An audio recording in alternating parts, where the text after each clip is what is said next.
যাবৎকালে সর্বনিম্ন হচ্ছে তারা 4 থেকে 6 মাস 7 মাস 1 বছরও সময় পেয়েছে।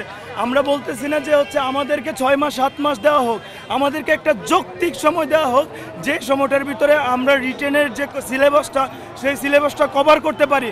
কিন্তু তারা হচ্ছে জাস্ট নির্বাচনের ইস্যু করে যে হচ্ছে পরবর্তীতে নির্বাচনে আসলে ওনারা ওনাদের মতো লোক নেবে, এইসব হুজুং বাজুং বলে আমাদেরকে হচ্ছে গলা কেটে আমাদেরকে হচ্ছে রাস্তার পরীক্ষার হলে বসার আগেই তারা বাদ দিয়ে দিচ্ছে। তাহলে এটা আগেই বলে দিত যে হচ্ছে তোমরা যারা নতুন আছো তোমরা পরীক্ষা দিও না, যারা শুধুমাত্র পুরান আছে তারা পরীক্ষা দেখ। তারা আমাদের সাথে এটা চরম লেভেলের বৈষম্য করছে। এখন আমাদের আর অন্য কোনো দাবি নাই, সেই মুবাশশির যে হচ্ছে আমাদের উপরে পুলিশের হামলা অর্ডার দিয়েছে তার পদত্যাগ চাই আমরা। সে পদত্যাগ করবে, নতুন করে কমিশন গঠন করবে, তারপরে আমাদের পরীক্ষা হবে। হ্যাঁ, আমরা পিএসসি চেয়ারম্যানের পদত্যাগ চাচ্ছি। দাবি একটাই আমাদের এখন, সে পিএসসি চেয়ারম্যান, সে পদত্যাগ করবে।